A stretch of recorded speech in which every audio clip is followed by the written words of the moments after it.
అందరికీ నమస్కారం అండి. తెలుగు కథల సంపుటికి స్వాగతం. నా పేరు శ్వేత. ఈరోజు మనం చెప్పుకోబోయే కథ సర్వజిత్ గారు రచించిన ఆసరా. మరి ఈ కథలోనికి వెళ్ళే ముందు మన ఛానల్ని మొదటిసారిగా చూస్తున్న వారైతే సబ్స్క్రైబ్ చేసుకోవడం మర్చిపోకండి. కథను పూర్తిగా విన్న తర్వాత లైక్ చేయడం, షేర్ చేయడం అస్సలు మర్చిపోవద్దండి. ఇంకెందుకండి ఆలస్యం, కథలోనికి వెళ్ళిపోదాం. రాత్రి 1 గంట దాటుతోంది. కాకినాడ వెళ్తున్న గౌతమి ఎక్స్ప్రెస్ 20 నిమిషాల క్రితమే కాజీపేట దాటింది. బోగీలో డిమ్గా బ్లూ లైటు వెలుగుతోంది. అంతా నిద్రపోతున్నారు. సంక్రాంతి వెళ్ళిన రోజులు కావటంతో అంత చలిగానూ లేదు, అలా అని వెచ్చగానూ లేదు. ట్రైన్ ఎక్కిన తర్వాత ఓ గంటకి నిద్రకు ఉపక్రమించిన భానుమూర్తికి ఎంతసేపటికి నిద్ర రావటం లేదు. అయినా అలాగే బెర్త్ మీద పడుకొని అటు ఇటు దొర్లుతూ నిద్రపోదామని చాలా ప్రయత్నించాడు. ఇంటి దగ్గరైతే ఈ మధ్య నిద్ర మాత్రలు వేసుకుంటున్నాడు. రైలు ప్రయాణం గనుక ఎందుకైనా మంచిదని నిద్ర మాత్ర వేసుకోలేదు. ఎంత ప్రయత్నించినా ఇక నిద్ర రాదని నిశ్చయించుకొని విండోకు ఎయిర్ పిల్లోని ఆంచుకొని కాస్త పైకి జరిగి కూర్చున్నాడు. మామూలుగా కూర్చోవటానికి మిడిల్ బెర్త్ అడ్డం ఉండటంతో తలకి తగులుతుంది గనుక పిల్లోని విండోకి ఆంచుకున్నాడు. కళ్ళు మూసుకొని అలాగే ఆలోచిస్తూ కూర్చున్నాడు అతను. తనకి ఎదురుగా లోయర్ బెర్త్ మీద పడుకున్న కనకరత్నం కూడా అలానే నిద్ర పట్టక అవస్థపడుతోంది. ట్రైన్ ఎక్కిన తర్వాత ఓ గంటకి మాగన్నుగా ఓ 40 నిమిషాల పాటు నిద్ర పట్టినట్టు అనిపించినా అంతలోనే ఆమెకు మెలకువ వచ్చేసింది. అప్పటి నుంచి ఆమెకు ఇక నిద్ర పట్టలేదు. ఎదురు బెర్త్ మీద ఉన్న భానుమూర్తి కేసి చూస్తూ ఉండిపోయింది. పైకి లేచి విండోకి జారగిలబడి గుండెల మీద చేతులు వేసుకొని కళ్ళు మూసుకున్నాడు అతను. నిద్ర పట్టటం లేదా అంటూ అడిగింది అతడిని. అతడు కళ్ళు తెరిచి ఆమె కేసి చూశాడు. ఇంకా ఎంత దూరం అన్నట్టుగా అడిగింది మళ్ళీ ఆవిడే. ఇంకో 6-7 అవర్స్ ఉన్నట్టుంది జర్నీ అంటూ చెప్పాడు భానుమూర్తి. ఆమె కళ్ళు మూసుకుంది.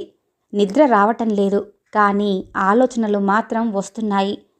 ట్రైన్ ఎక్కకముందు ఎన్ని రకాల ఆలోచనలు, ప్రశ్నలు, సంతృప్తి అసంతృప్తులతో కూడిన సమాధానాలు తనను అస్థిమితం చేశాయో ఇప్పుడు కూడా అలాగే అవే ప్రశ్నలు, అవే ఆలోచనలు ఆమెను చుట్టుముట్టాయి. అతడితో ఆమె ఇలా ప్రయాణమై రావటం మంచా చెడా అన్నది ఇప్పటికీ ఇదిమిత్తంగానే ఆమె తేల్చుకోలేకపోతుంది. ఆవేశపడిందా అని ప్రశ్నించుకుంటే కాదులే అంటూ అంతరాత్మ సమాధానం చెబుతుంది. ఏ ఇంట్లో మాత్రం సమస్యలు లేవు, ఏ ఇంట్లో మాత్రం గొడవలు లేవు, ఏ ఇంట్లో మాత్రం ఇబ్బందులు లేవు. అంత మాత్రం చేత తాను ఇలా వచ్చేయటమేనా? ట్రైన్ ఎక్కడానికి నిర్ణయించుకున్నప్పుడు, ఎక్కుతున్నప్పుడు, ఎక్కినప్పుడు ఆమెను వెంటాడుతున్న ప్రశ్నలు ఇవే.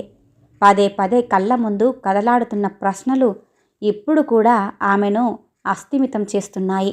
గుండెల్లో పెట్టుకుని పెంచిన ప్రేమలు, అభిమానాలు, ఆత్మీయతలు ఏమైపోయాయి?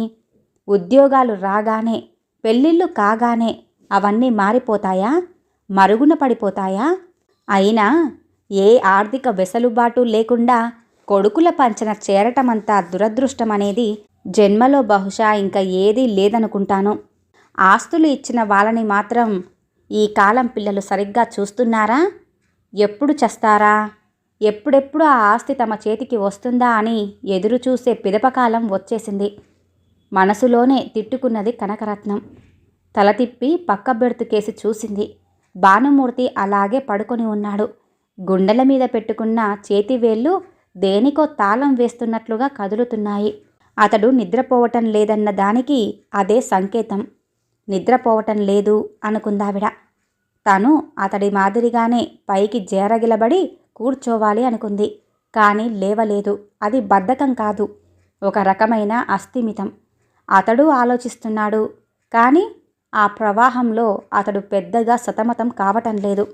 పలకరింపులకు కూడా నోచుకొని ఆ ఇంట్లో తను ఉండలేకపోయాడు.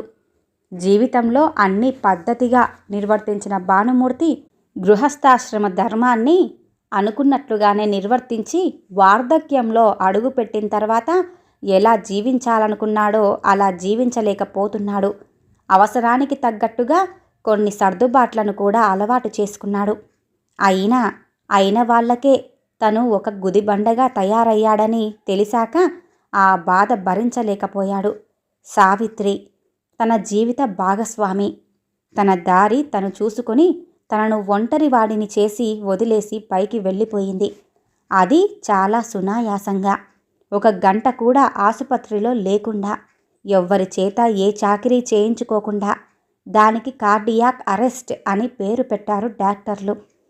పేరు ఏదైతేనేం, జబ్బు ఏదైతేనేం, తన భార్య సావిత్రి హాయిగా కాలధర్మం చేసింది. తనను ఒంటరివాడిని చేసి. ఏ వయస్సులో అయితే భర్తకు భార్య, భార్యకు భర్త అవసరమో ఆ వయస్సులోనే తనకు భార్య లేకుండా పోయింది. పట్టుమని భార్యకు తులమెత్తు బంగారంతో ఏ నగ చేయించలేదు భానుమూర్తి.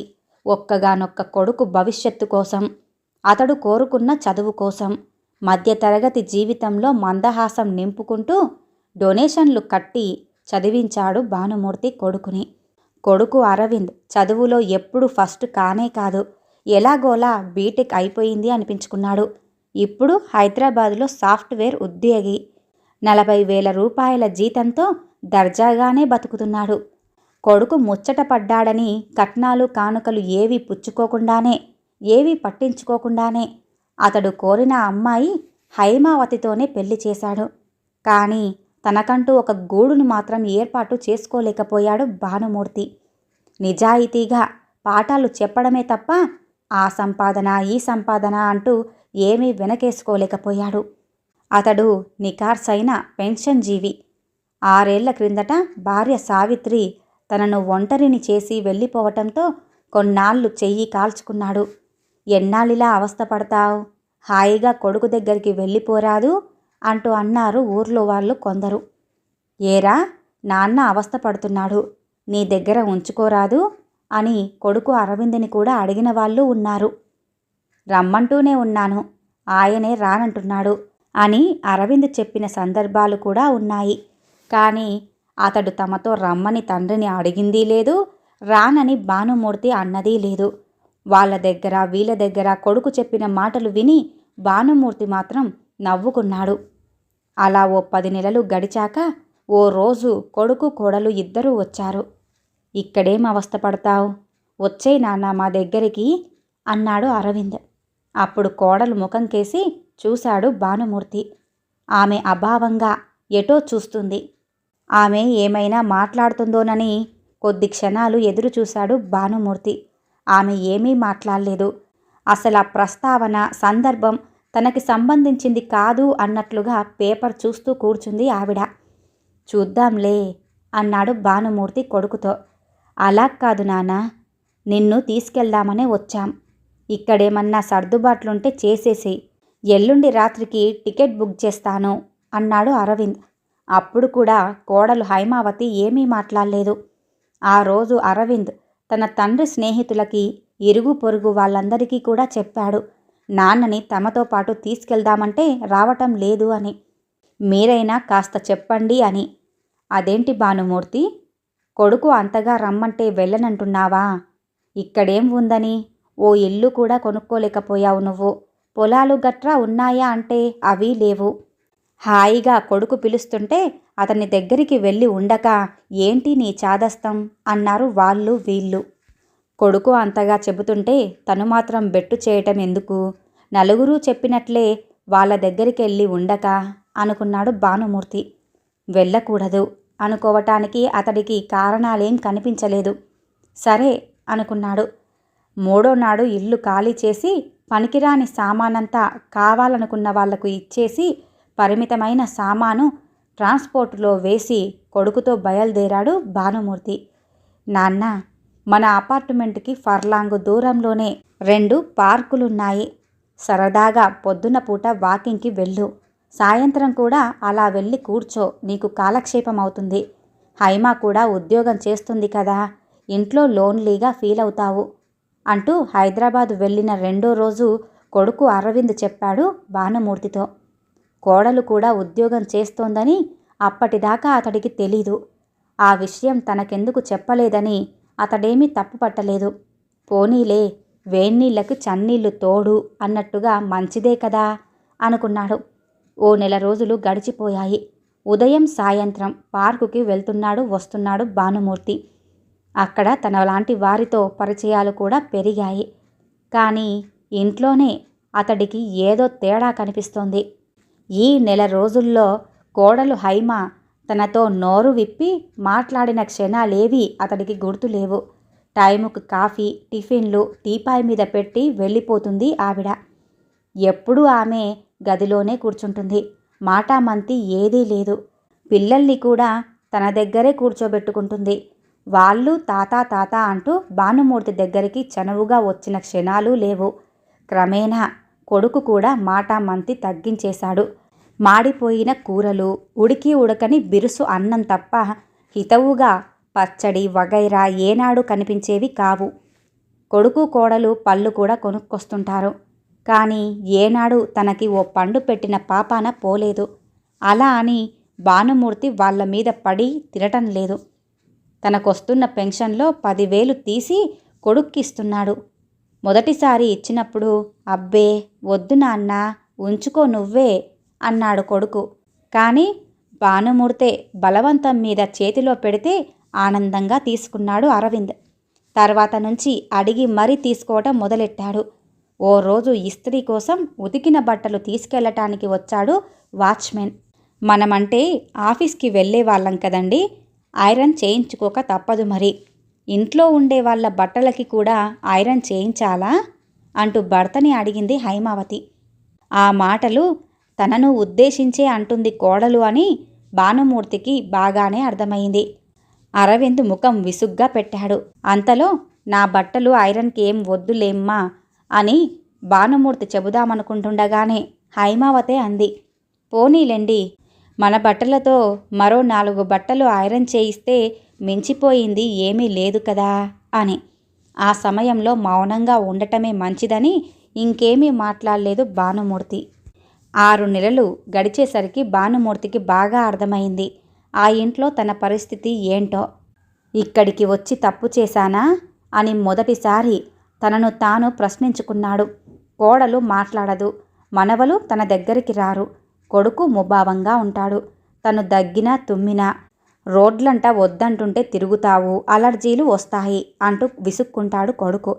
ఇంట్లో ఉన్నంతసేపు దాదాపుగా అతడు మౌనవ్రతం పాటిస్తున్నట్టుగా నోరు మెదపకుండానే కూర్చుంటాడు కొడుకు. ఉదయం అంతా హడావిడి. పిల్లలు స్కూళ్ళకి వెళ్ళటం, పెద్దవాళ్ళిద్దరూ ఆఫీసులకు వెళ్ళటం, రాత్రి వాళ్ళ గదిలో వాళ్ళు కూర్చోవటం, పిల్లలు టీవీ దగ్గర కూర్చోవటం. తనతో సరదాగా కబుర్లు చెప్పే వాళ్లే లేరు. రాను రాను ఆత్మీయ పలకరింపే కరువైపోయింది. తన ఊళ్ళోనైతే తనకి ఎంతగా కాలక్షేపమయ్యేది. ఒంటరితనం సమస్య తప్ప ఎవరో ఒకరు వచ్చి పలకరించటమో ఏవేవో కబుర్లు చెప్పటమో రోజులు ఎంత హాయిగా గడిచిపోతుండేవి. ఇక్కడ అందుకు భిన్నంగా ఉంది జీవితం. ఎవరో వచ్చి తనను పలకరించక్కర్లేదు, కానీ ఇంట్లో వాళ్ళు ఆప్యాయంగా మాట్లాడితే అంతే చాలు కదా. ఈ వయసులో కావలసింది కేవలం ఆదరణ, ఆప్యాయతతో కూడిన పలకరింపులు. అవే కొండంత ఓదార్పు తన జీవితానికి. రాను రాను జీవితం భరించరానిదిగా తయారైంది భానుమూర్తికి. తిరిగి తన ఊరికే వెళ్ళిపోదామా అనుకున్నాడు. అయినా తనకంటూ ఏముందక్కడ?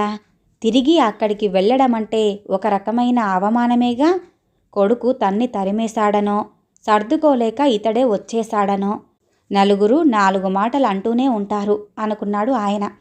కానీ తను ఇక్కడ మాత్రం ఉండలేడు. మరి ఇంకేం చెయ్యాలి, ఎక్కడికి వెళ్ళాలి అని సతమతమవుతున్న సమయంలో కనకరత్నం పరిచయమైంది. 1.5 పైగా కొడుకు కోడలు దగ్గర ఉంటున్న కనకరత్నం కూడా భానుమూర్తిలాగానే జీవితంలో విసిగిపోయింది.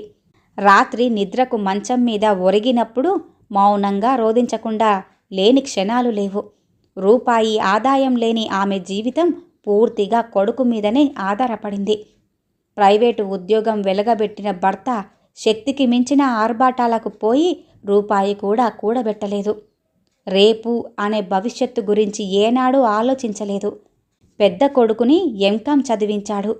అతడికి హైదరాబాదులో ఓ కంపెనీలో అకౌంటెంట్ ఉద్యోగం వచ్చింది. ఉద్యోగస్తురాలైన అమ్మాయితో పెళ్లి చేశాడు. రెండవ కొడుకు ఇంజనీరింగ్ చదివాడు. బెంగళూరులో ఉద్యోగం. చేరిన 6 నెలలకే అక్కడే వేరే కులం అమ్మాయిని ప్రేమించి పెళ్లి చేసుకున్నాడు.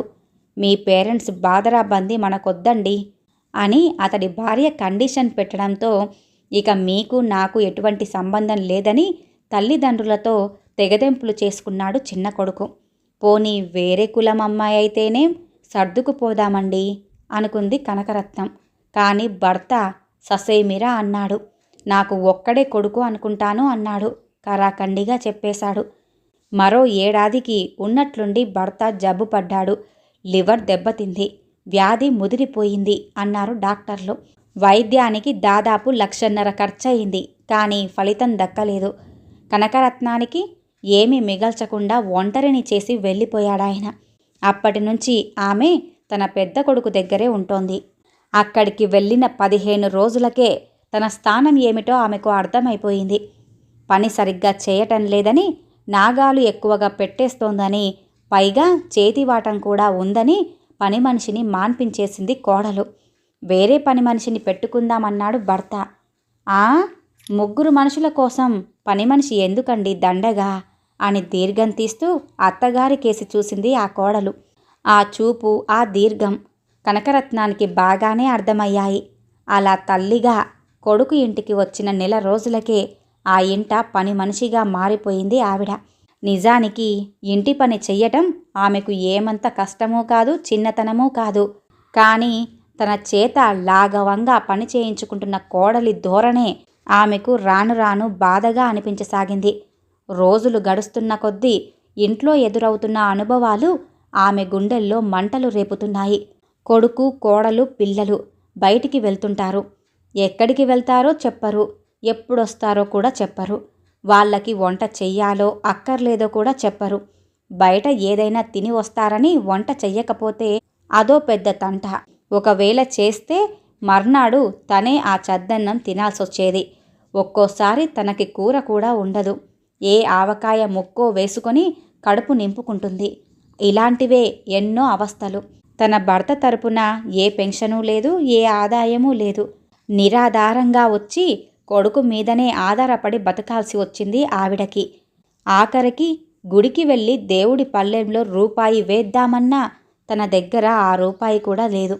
అమ్మా, ఈ 20 రూపాయలు ఉంచుకో అని కొడుకు ఏనాడు ఇవ్వలేదు తల్లికి. అంతటి దయనీయమైన జీవితమైపోయింది ఆమెది. తనకంటూ కనీసం ఓ గూడు ఉన్నా 4 ఇళ్లల్లో వంటలు చేసుకునైనా రూపాయలు డబ్బులు సంపాదించుకుని హాయిగా బ్రతికేది. అలాంటి ఆలోచన ఏది కూడా లేకుండా, ఆర్థిక సంపాదన లేకుండా, ఏ ఆస్తి లేకుండా కొడుకు కోడలి దగ్గరికి వచ్చి ఉండటం తప్పు చేశానా? అవును, చాలా తప్పు చేశాను అని ఓ 6 నెలలు గడిచాక తొలిసారిగా మౌనంగా రోదించింది ఆమె. ఈ బతుకు బతికే కంటే భగవంతుడు తనను తీసుకుపోయినా బాగుండును అనిపిస్తుంది చాలాసార్లు ఆమెకు. అలా 10 నెలలు గడిచిపోయాయి. ఆ రోజు సాయంత్రం గుడిలో మూలగా గన్నేరు చెట్టు కింద కూర్చున్న కనకరత్నం తన దుస్థితి తలుచుకుని కుమిలి కుమిలి ఏడుస్తూ ఉంటే ఆమెను చూశాడు భానుమూర్తి. ఆ రోజు భార్య సావిత్రి చనిపోయిన రోజు. ఆఫీసుకి సెలవు పెట్టడం కుదరదు అని పురోహితుడిని పిలిచి స్వయం పాకమిచ్చి చేతులు దులుపుకున్నాడు కొడుకు. పద్ధతి ప్రకారం ఆమె తిథి జరిపించాలన్నది భానుమూర్తి కోరిక. కొడుకు అలా చేసేసరికి మనస్తాపం చెంది గుడికి వచ్చి అలా కూర్చున్నాడు. మామూలు రోజులే కావటంతో శివాలయంలో జనం పెద్దగా లేరు. మండపంలో కూర్చున్న భానుమూర్తి యథాలాపంగా చుట్టూ చూశాడు. గన్నేరు చెట్టు కింద తనలో తనే కుమిలిపోతున్న కనకరత్నం కనిపించింది. ఆమె కళ్ళు తుడుచుకోవటం చూసి తనలాగే కొడుకు దగ్గర వచ్చి ఉంటుందేమో, బాధలు పడుతుందేమో అనుకున్నాడు ఆయన. పావుగంట గడిచాక నెమ్మదిగా ఆమె దగ్గరకు వెళ్ళాడు. అతడిని చూసి ఆమె పైటతో కళ్ళు ముఖం తుడుచుకుంది. మీరు ఇందాకట్నుంచి ఎందుకో దుఃఖిస్తున్నారు అంటూ గొంతుతో అడిగాడు భానుమూర్తి. చురుక్కున అతడి కేసి చూసింది ఆవిడ. ఇక్కడ పిల్లల దగ్గర ఉంటున్నారా మీరు? మరో ప్రశ్న వేశాడు ఆయన. అప్రయత్నంగా తల ఊపిందావిడ. కొడుకు దగ్గర, కూతురు దగ్గరా? కొడుకు. కొందరు కోడళ్ళు సరిగ్గా చూడరు, కొడుకులు మాట్లాడరు. ఎటో చూస్తూ స్వగతంలా అన్నాడు భానుమూర్తి. ఆమె అభావంగా తల ఊపింది. ఏ దిక్కు లేనప్పుడు పిల్లల దగ్గరికి రావటమంతా బుద్ధిలేని పని మరొకటి లేదండి అందావిడ. తర్వాత వాళ్ళిద్దరూ 20 నిమిషాల సేపు మాట్లాడుకున్నారు. ఒకళ్ళ సమస్యలు మరొకరు చెప్పుకున్నారు. ఇలా నికృష్టంగా బతికే కంటే చావటం మేలు అందావిడ బాధగా కళ్ళు ఒత్తుకుంటూ. తప్పండి, అలా ఆలోచించకండి. భగవంతుడు ఎంత జీవితమిచ్చాడో అంతా అనుభవించాలి. ఇవన్నీ కూడా అనుభవించడమే కదా జీవితమంటే అన్నాడు భానుమూర్తి. మీకు పెన్షన్ వస్తుంది, మీ కాళ్ళ మీద మీరు నిలబడగలరు. కానీ నేను అంది ఆవిడ. తొందరపడి ఏ నిర్ణయము తీసుకోకండి. ఎప్పుడో ఎక్కడో ఏదో ఒక పరిష్కారం దొరుకుతుంది అని లేచాడు భానుమూర్తి. అప్పటికి బాగా చీకటి పడింది. అప్పట్నుంచి ఆ ఇద్దరూ కూడా అలా గుడిలో 2-3 రోజులకి ఒక్కసారైనా కలుసుకొని మాట్లాడుకుంటున్నారు. అతడితో మాట్లాడుతుంటే భవిష్యత్తు మీద ఆమెకు ఏదో ఆశ చిగిరించడం మొదలెట్టింది. ఏదో ఒక పరిష్కారం లభిస్తుందో ఏమోనన్న ఆశ ఆమెకు మెదిలింది. అలా భానుమూర్తి చెప్పిన పరిష్కారం దిశగానే అతడు ఆమె ట్రైన్లో బయలుదేరారు. బోగి అంతా చాలా నిశ్శబ్దంగా ఉంది. పట్టాలపై వెళ్తున్న రైలు చేస్తున్న చప్పుడు తప్ప మరే ధ్వని వినిపించటం లేదు. దాదాపు అందరూ గాఢ నిద్రలో ఉన్నారు. భానుమూర్తి అలానే విండోకి జేరగిలబడి కూర్చున్నాడు, గుండెల మీద వేళ్లతో తాళం వేస్తూ. మరోసారి అతడి కేసి చూసి తను పైకి జరిగి విండోని ఆనుకొని పడుకుంది కనకరత్నం. నిద్ర పూర్తిగా తేలిపోయింది. బలవంతంగా కన్నులు మూసుకున్నా మాగన్నుగా అయినా కూడా నిద్ర రావటం లేదు. తను ఇలా అతనితో కలిసి రావటం తప్పు చేయటం కాదు కదా. పదే పదే ఈ ప్రశ్నే బుర్రలో గింగిర్లాడుతుంది ఆమెకు. సరిగ్గా 4 రోజుల కిందట అదే గుడిలో అదే మండపంలో వాళ్ళిద్దరూ కూర్చున్నప్పుడు భానుమూర్తి అడిగిన ప్రశ్న ఆమెకు పదే పదే గుర్తుకొస్తుంది. ఈ హౌస్ అరెస్టు నుంచి నేను విముక్తి కావాలనుకుంటున్నానమ్మా. మీరు విముక్తి కోరుకుంటే నాతో పాటు రావచ్చు, వస్తారా అంటూ అడిగాడు. ఆ ప్రశ్నకు ఆవిడ విస్మయంగా చూసింది అతడి కేసి. అవునమ్మా, వెళ్ళిపోదామనుకుంటున్నాను. సరిగ్గా మనలాంటి పరిస్థితుల్లో ఉన్న మా ఫ్రెండ్ చలపతిరావు ఒక అద్భుతమైన ఆలోచన చేశాడు. వాడికి 3 ఆడపిల్లలు. బాగానే కట్నాలిచ్చి పెళ్ళిళ్ళు కూడా చేశాడు. ఆఖరి కూతురు పెళ్లికి ముందు వాడి భార్య గుండెపోటుతో చనిపోయింది. 3 ఆడపిల్లలకి తన ఆస్తిని సమానంగా పంచిచ్చేశాడు. ఫలితంగా వాడి బతుకు ఏమైందో తెలుసా అమ్మా? వాడు నెలకి ఒక్కొక్క కూతురింట ఉండాలట. 30వ తేదీ వచ్చిందంటే వాడున్న చోటుని ఖాళీ చేసి మరో కూతురి దగ్గరికి వెళ్ళిపోవాలట. నాది ఫుట్బాల్ జీవితం అయిపోయిందిరా అంటూ వాపోయాడు. చివరికి తన ఇంటికి వచ్చేసి తన లాంటి వాళ్ల కోసం ఓ సంస్థని ఏర్పాటు చేశాడు. అది వృద్ధాశ్రమం కాదు. అక్కడ మనలాంటి వాళ్ళు తల దాచుకోవచ్చు. అందరూ కలిసి ఆ ఇంటి పనులు చేసుకుంటాం, వండుకుంటాం, హాయిగా మన హాబీలతో బతుకుతాం. నెలాఖరుకు వచ్చేసరికి మొత్తం ఖర్చు అందరం షేర్ చేసుకుంటాం. నన్ను వచ్చేయమన్నాడు, నేను వెళ్తున్నాను. మీరు వస్తారా? ఒక అన్నయ్యగా మీ ఖర్చుని నేను భరిస్తాను. ఎవరి దయాదాక్షణ్యాల మీద మనం బతకనవసరం లేదు. ఇదో రకమైన సహజీవనం. మా వాడి సంస్థ పేరు ఆసరా. ఒకరికొకరు ఆసరాగా బతకడమే దాని ఉద్దేశం. పర్వాలేదు, సంకోచించకండి, రండి అంటూ గుక్క తిప్పుకోకుండా వివరించాడు భానుమూర్తి. అతను అడిగిన ప్రశ్నకు ఆమె అవును అని చెప్పలేదు, కాదని అనలేదు. ఆలోచనలతో 2 రోజులు తనలో తనే మదన పడిపోయింది. అతడు తనను గౌరవప్రదంగానే చూస్తున్నాడు. చివరికి వెళ్ళాలని నిర్ణయించుకుంది కనకరత్నం కూడా. కొడుకుతో మాత్రం అబద్ధం చెప్పింది. నేను ఊరికి వెళ్ళిపోతానురా అని. ఇప్పుడెందుకమ్మా ఊరికి? అక్కడ ఏముందని వెళ్తావు అన్నాడు కొడుకు. కాదులేరా, వెళ్ళొస్తాను అంది ఆవిడ. అక్కడ ఏం బతుకుతుంది? మళ్ళీ 2 రోజులకు తిరిగి వచ్చేదేగా. ఇక్కడికి రాక తప్పదు కదా అనుకున్నాడు కొడుకు. అలా భానుమూర్తితో ఆసరా దిశగా రైలు ఎక్కింది కనకరత్నం. తాను తప్పు చేయటం లేదు కదా. లేదు లేదు, స్వయంగా పిల్లలే తల్లిదండ్రుల్ని తీసుకెళ్లి వృద్ధాశ్రమాల్లో చేరుస్తున్నప్పుడు తన దారి తాను చూసుకోవటంలో, వెతుక్కోవటంలో తప్పేముంది గనుక అంటూ తనలో తనే ప్రశ్నించుకుంది.